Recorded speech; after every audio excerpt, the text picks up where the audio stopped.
Hello students, कैसे हैं आप सब। आज हम हमारे क्लास 10th के लेसन 6 यह दंतुरित मुस्कान के बारे में पढ़ेंगे, जिसके कवि नागार्जुन जी हैं। हाँ जी, नागार्जुन के बारे में देखिए। आधुनिक युग के नव चेतना के कवि नागार्जुन का जन्म सन 1911 में बिहार राज्य के दरभंगा जिले के सतलखा नामक ग्राम में हुआ था। उनका मूल नाम वैद्यनाथ मिश्र था। उन्होंने अपनी प्रारंभिक शिक्षा संस्कृत में प्राप्त की। उन्होंने उच्च शिक्षा बनारस और कोलकाता में प्राप्त की। उन्होंने सन 1936 में श्रीलंका में जाकर बौद्ध धर्म की दीक्षा ग्रहण की और 1938 में वापस लौट आए। वे राजनीतिक कार्यों से भी जुड़े रहे, इस कारण उन्हें जेल यात्रा भी करनी पड़ी। उनके जीवन पर राहुल शंकरदयायन और सूर्यकांत त्रिपाठी निराला जी का प्रभाव पड़ा। घुमक्कड़ प्रवृत्ति के होने के कारण उन्हें यायावर कवि भी कहा जाता है। उनका देहावसान सन 1998 में हुआ। रचनाएं। साहित्यकार नागार्जुन ने विभिन्न विधाओं पर अपनी लेखनी चलाई। उनकी कृतियाँ निम्नलिखित हैं। काव्य कृतियाँ: युगधारा, प्यासी पथराई आंखें, सतरंगी सपनों वाली, हजार हजार बाहों वाली, तुमने कहा था, पुरानी जूतियों का कोरस, आखिर ऐसा क्या कह दिया मैंने, मैं मिलिट्री का बूढ़ा घोड़ा, पका है कटहल, रतन गर्भा, चना जोर गरम, खून और शोले।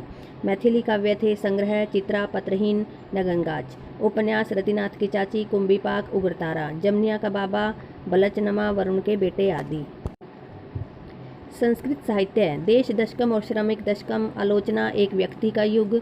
काव्य: सौष्ठवम। नागार्जुन का काव्य विविधताओं से भरा हुआ पड़ा था। कहीं उनके काव्य में प्रणय का राग है तो कहीं मर्यादित है, छिछलेपन से दूर है तो कहीं वे अपने व्यक्तित्व जीवन में अकेले ही जूझते दिखाई देते हैं। साथ ही उनके काव्य में अपने स्वदेश प्रेम की भावना का स्वर बहुत ज़्यादा सुनाई देता है। उन्होंने अपने देश, नदी नाले, पर्वत, खेत खलियान, गांव, नगर से गहरा अनुराग है। नागार्जुन के काव्य में अंग्रेजी, उर्दू, बंगला और मैथिली के ग्रामीण शब्दों का प्रयोग प्रचुर मात्रा में किया गया है। उनके अधिकांश काव्य में व्यंग्यात्मक शैली है, सामासिक शब्दावली है, विविध प्रकार के प्रतीकों का प्रयोग है। प्रायः उपमा, रूपक, विरोधाभास, मानविकर्ण अलंकारों से काव्य सुसज्जित है। हाँ जी, हमारा काव्यांश देखिए। तुम्हारी यह दंतुरित मुस्कान मृतक में भी डाल देगी जान, धूली धूसर तुम्हारे ये गात, छोड़कर तालाब मेरी झोपड़ी में खिल रहे जलजात। परस पाकर तुम्हारा ही प्राण पिघल कर जल बन गया होगा कठिन पाषाण, छू गया तुमसे कि झरने लग पड़े शेफालिका के फूल, बांस था कि बबूल। यह दंतुरित मुस्कान और फसल नागार्जुन की कविताएं हैं।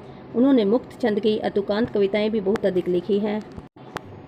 यह दंतुरित मुस्कान, इस कविता में शिशु की मनोहारी मधुर मुस्कान को देखकर कवि के हृदय में वात्सल्य फूट पड़ता है। वह स्वयं इतना पुलकित हो उठा है कि शिशु से कहता है, तुम्हारी दंतुरित मुस्कान उन मृतकों में भी जान डाल देगी जो सर्वथा निराश और उदासीन है। धूल दूसरित तुम्हारे शरीर को देखकर ऐसा प्रतीत होता है कि तालाब में खिलने वाला कमल तालाब को छोड़कर मेरी झोपड़ी में खिल रहा है। ऐसी तुम्हारी मधुर मुस्कान है, हे प्राण स्वरूप शिशु। निश्चित है कि कठोर पत्थर तुम्हारा ही स्पर्श पाकर पिघल कर जल में परिवर्तित हो गया है, अर्थात पत्थर हृदय मनुष्य भी तुम्हारे कोमल अंग का स्पर्श पाकर सहृदय बन जाता है। तुम्हारे स्पर्श से बांस और बबूल के पेड़ भी शिवालिका के फूल झरने लगते हैं। जब तुम मुस्कुराते हो तो इस दंतुरित मुस्कान की छवि और भी बढ़ जाती है।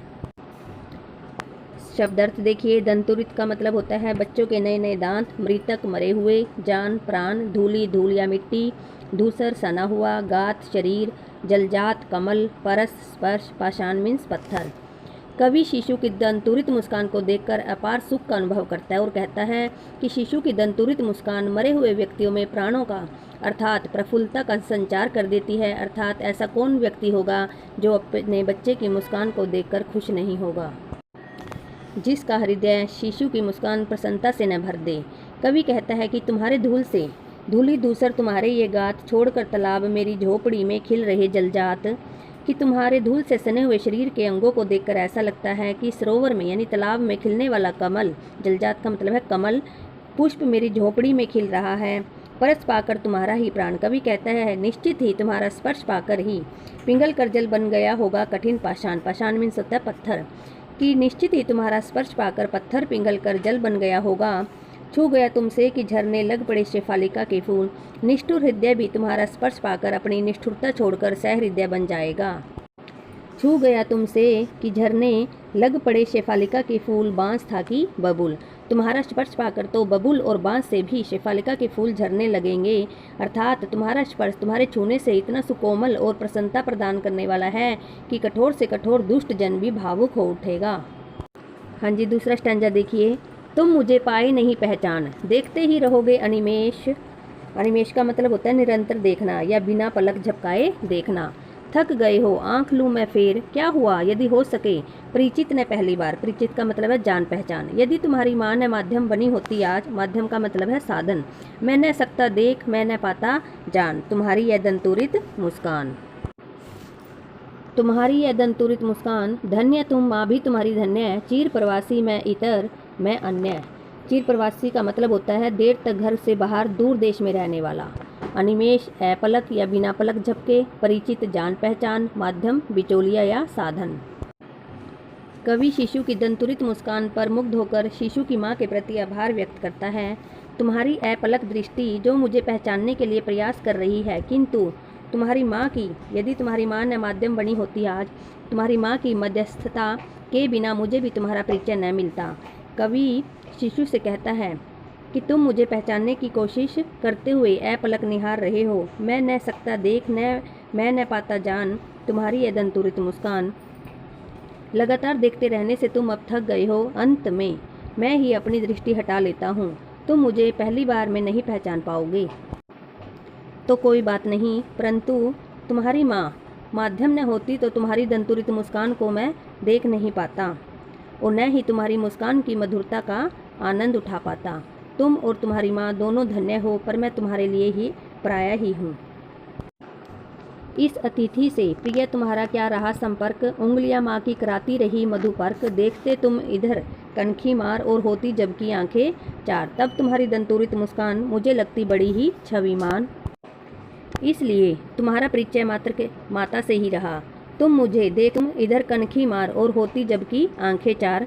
तुम मुझे कनखियों से टेढ़ी दृष्टि से देख रहे हो और मानो यह प्रश्न कर रहे हो कि अब तक कहाँ रहे और अब स्नेह दिखा रहे हो। यह तब तुम्हारी दंतुरित मुस्कान मुझे लगती बड़ी ही छविमान। कनखियों से देख मुझे पहचानने का प्रयास कर रहे हो और आंखें मिलती हैं तो जब मुस्कुरा उठते हो। जब मुस्कुरा उठते हो तो उस समय की छवि बड़ी ही मोहक लगती है। मेरे हृदय में वात्सल्य उमड़ पड़ता है। संपर्क, संबंध। मधुपर्क का मतलब होता है दूध या दही, घी, शहद और गंगाजल को मिलाकर बनाया गया पेय, जिसको हम पंचामृत कहते हैं। कनखी मार, तिरछी निगाह से देखना। आंखें चार का मतलब होता है आंखें मिलना। छविमान का मतलब होता है सुंदर। अब स्टैंजे का अर्थ देखिए। इस अतिथि से प्रिय तुम्हारा क्या रहा संपर्क। कवि शिशु से कहता है कि मैं तो लंबे समय तक प्रवास ही करता रहा, इसलिए मैं तुम्हारे अतिथि ही हूँ।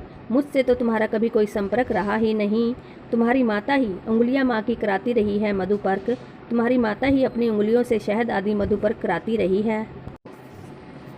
हाँ जी, हमारी सेकंड कविता देखिए, फसल। इसमें नागार्जुन जी क्या बता रहे हैं। एक के नहीं, दो के नहीं, ढेर सारी नदियों के पानी का जादू। एक के नहीं, दो की नहीं, लाख लाख कोटि कोटि हाथों के स्पर्श की गरिमा। एक की नहीं, दो की नहीं। हाँ जी, फसल शब्द सुनते ही खेतों में लहलहाती फसल आंखों के सामने आ जाती है। कवि ने फसल को कृषक के परिश्रम, मिट्टी के गुणधर्म और नदियों के जल का परिणाम बताया है। मनुष्य और प्रकृति के सहयोग से फसल खड़ी होती है, जिसे कवि ने इस प्रकार कहा है कि फसल में नदियों के पानी का, सारी नदियों के पानी का जादू है, यानी कि नदियों के पानी का जादू सा प्रभाव होता है। लाख लाख कोटि कोटि हाथों के स्पर्श की गरिमा, लाखों करोड़ों व्यक्तियों के हाथों का स्पर्श ही फसल को गरिमा प्रदान करता है। मिट्टी अपने गुणधर्म के अनुसार फसल को महत्व प्रदान करती है। इस तरह फसल, नदियों के पानी, मनुष्यों के हाथों का स्पर्श मिट्टी के अपने गुणधर्म का परिणाम है, जिसे सूर्य की गर्मी, हवा आदि का सहयोग प्राप्त होता है। हजार हजार खेतों की मिट्टी का गुणधर्म। जादू का मतलब होता है प्रभाव, कोटि करोड़, स्पर्श, छूना, गरिमा, गौरव या महत्व। फसल नदियों के जल और मनुष्यों के परिश्रम का परिणाम है। इस तरह फसल तैयार होने में एक दो नदियों का जल नहीं, अपितु अनेकों नदियों के जल का योगदान है, जो फसलों को सींचता है। इन फसलों पर नदियों के जल का प्रभावकारी जादू होता है। एक के नहीं, दो के नहीं, लाख लाख कोटि हाथों के स्पर्श की गरिमा। इस तरह फसलें एक दो मनुष्यों के परिश्रम का परिणाम नहीं, अपितु लाखों करोड़ों मनुष्यों के हाथों के परिश्रम का परिणाम होती है। खेतों की मिट्टी अपने गुणधर्म के अनुसार फसल को खड़ी करती है, जो हजार खेतों की मिट्टी का गुणधर्म जो हजारों खेतों में खड़ी होती है। इस तरह फसल नदियों के पानी, मनुष्यों की मेहनत और धरती के गुणधर्म के सम्मिलित सहयोग का ही परिणाम है। एक के अभाव में फसल अपने अस्तित्व में नहीं आ सकती है। हाँ जी, सेकंड स्टैंजा देखिए। फसल क्या है? और तो कुछ नहीं है वह, नदियों के पानी का जादू है वह, हाथों के स्पर्श की महिमा है, भूरी काली संदली मिट्टी का गुणधर्म है, रूपांतर है सूरज की किरणों का, सिमटा हुआ संकोच है हवा की थिरकन का। महिमा का मतलब होता है महत्व, संदली चंदन के रंग वाली, रूपांतर का मतलब होता है परिवर्तित होना, बदल जाना, थिरकन थिरकना या लहलहाना। फसल का महत्व नदियों के पानी, कृषकों के परिश्रम और धरती के गुणधर्म पर निर्भर है।